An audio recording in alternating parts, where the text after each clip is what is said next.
عمرو سلامة من المخرجين اللي بتعمل افلام بقالها 20 سنة، بس كل فترة بقى يعتمد اجندة معينة ويمشي بيها. انا ما انكرش الصراحة حبي لثلاث افلام ليه زي النهاردة واسماء ولا مؤاخذة، بس هو حقيقي فعلا بعد كل ده ابتدى الكيرف بتاعه ينزل. لا هو نزل قوي فعلا. اتمنى عمرو سلامة يعني ما يشتمنيش ولا يعمل لي بلوك على تويتر او فيسبوك او يقفل الاكونت، الحاجات دي كلها، عشان انا مش جاي اتكلم عليه اطلاقا، ولا على مسلسل فيمبو السيء الكرنج، ولا على شماريخ اللي مش مفهوم، ولا حتى على اس ان ال، ان هو مش ذنبه ان بجد كان اس ان ال كان كرنج جدا. اس ان ال بجد كرنج جدا سواء عالميا او محليا يعني.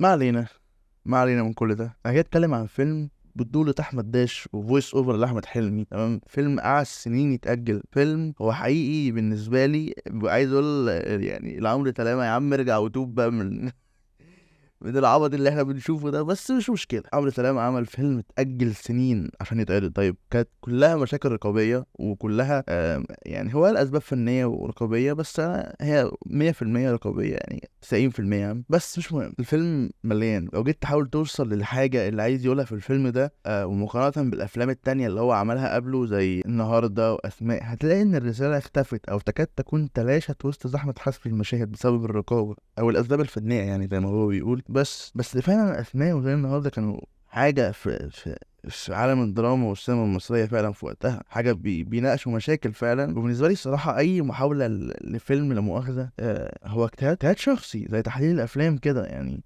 هو اجتهاد شخصي بحت، ومش بعيد يكون المخرج ما كانش اصلا عايز يوصل للعمق ده كله، ولا كان في دماغه كل ده، ولكن يعني حبة حاجات من بتوع تحليل الافلام وحلقات ساعة بنمجد فيها المخرج مش بتخسر في حاجة يعني.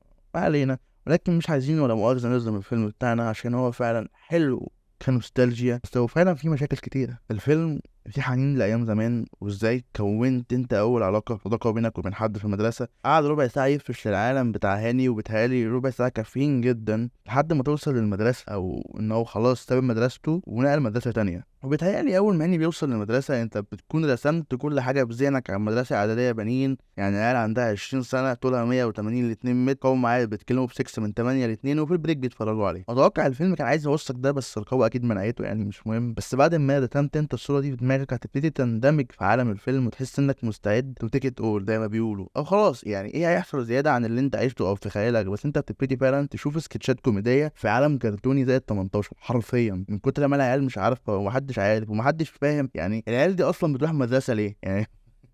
يعني العيال بتيجي برزقها كده كده.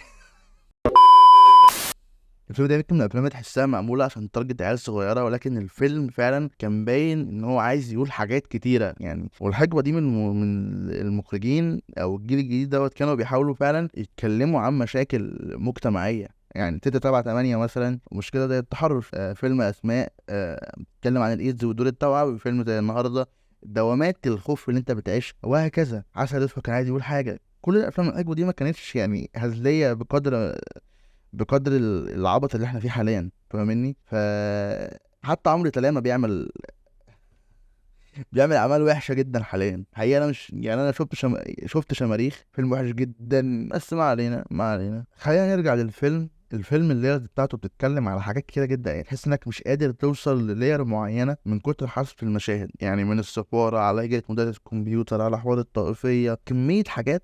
احنا عارفين ان الهجرة عشان خاطر يشوف مستقبله ويأمن والحاجات دي كلها، بس تحس ان هو ايه، هو الموضوع كله بقى سايح في بعضه، وانت مش قادر توصل لبوينت او نقطة معينة تقف وتفكر فيها حتى. وزي ما قلت اي محاولة للتحقق من البلوت بتاعت الفيلم او الوصول لشيء واضح وصريح من الفيلم هو اجتهاد شخصي بحت. ممكن كل طائفة وعقلية تفصله بطريقة معينة، بس انا شايف ان الميزة الوحيدة والاكبر في الفيلم ده هو انه بيعيشك او بالبي او في او منظور الحياه من ناحيه تاني. وبشكل ما احنا بنفهم طفل بيعمل دور بطوله، يبقى احنا بنشوف العالم من منظوره هو، مش من منظور الكاتب او من منظور الشخصيه اللي كان عندها تجارب. لا احنا بنشوف المنظور او شكل الحياه من منظور طفل زي هوم الون مثلا، السينما باراديسو، الحاجات دي. فالكاتب شال دوره من فلسفه الشخصيات وسابك الشخصيه هي اللي تاخدك في تجربه احسن. وانا شايف ان دي بجد ميزه تشفع للفيلم ده في كل حاجه وتخليه يعني شوف سبحان الله بعد كل الحذف ده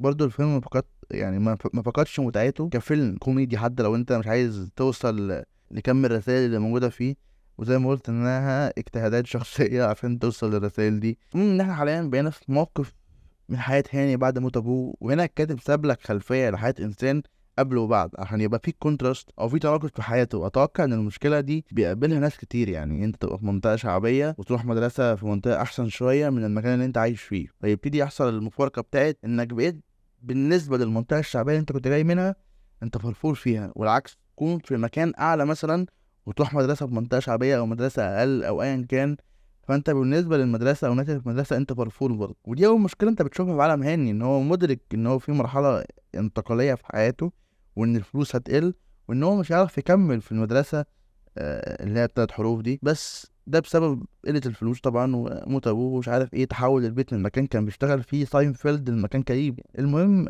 تاني حاجة بيقابلها هاني وهو التفرقة الاجتماعية اللي بيشوفها من مدرس العربي لما كان هو الوحيد اللي مهتم باللي بيتقال. لأن في واقع الأمر المدرسة التي لا ينبغي ذكر اسمها على الملأ هي ليست مدرسة هدفها ممارسة العلم، ولكن لأي هدف تاني غير العلم. أي نوع بقى من البخاء والممارسات الغير علمية والخناقات على وجود صورة البت الزنجية على موبايل عبده زرياب وحمو الفحلاوي. هو فعلا احنا ولا مؤاخذة يعني بنتعلم أو احنا اصلا بنتعلم ايه؟ يعني مش قادر افهم حقيقة احنا بنتعلم ايه. ولكن انت هتلاقي ان الموضوع كان هو غرضه ان هو يصدمك شوية، لكن هو مش هيصدمك لان انت فعلا عشت التجربة دي. هو نظام التعليم قايم على قمع ذاتك وان كله يطلع زي بعضه. انا ما بقولش ان دي المشكلة بحد ذاتها، بالعكس التعليم مهم لان الانسان لازم يرتقي علميا وبعدين اجتماعيا ويعدي على المراحل دي. لازم تعدي على المرحلة دي وتحاول فعلا تقلل حجم الخسائر يعني بأكبر قدر ممكن. ودي المشكلة التانية، يعني المشكلة بتاعت هو احنا فعلا بنتعلم؟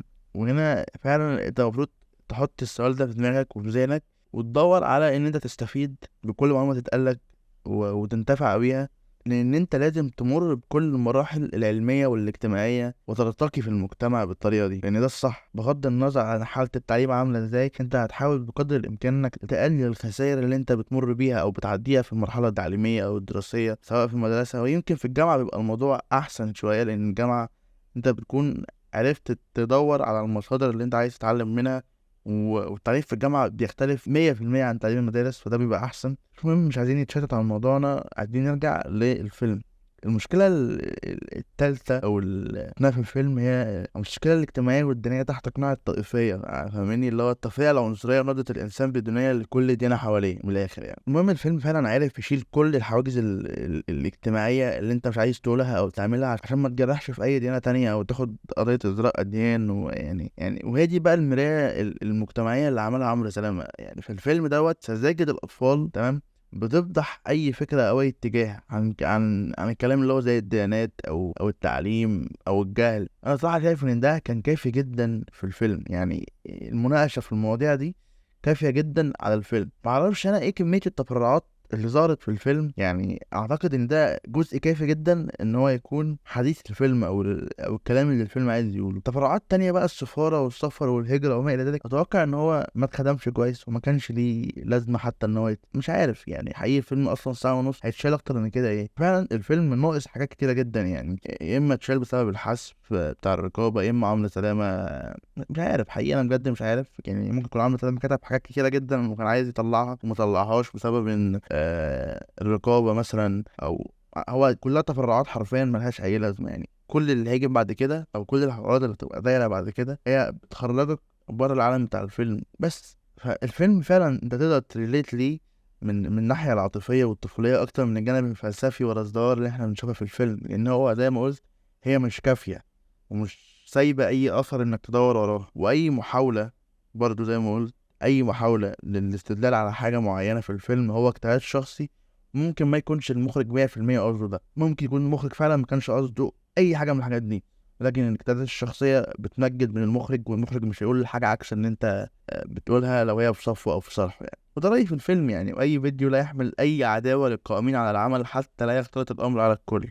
يعني عشان بس ايه عشان نبقى واضحين كده، انا هنا بتكلم عن الفيلم بس وبتكلم عن المشاكل اللي انا كنت شايفها. لو اي حد حابب يقول اي حاجة في الكومنتات يعني براحته طبعا. وما تنسوش تعملوا لايك وسبسكرايب لو الفيديو عجبكم. تشير الفيديو مع اصحابك ان انت اتعرفت عليهم في مدرسة قدر يريليت لاي حاجة في الفيلم في الفيديو ايا كان. تبقى حاجة كويسة جدا ليك وطبعا وليا وبس يعني.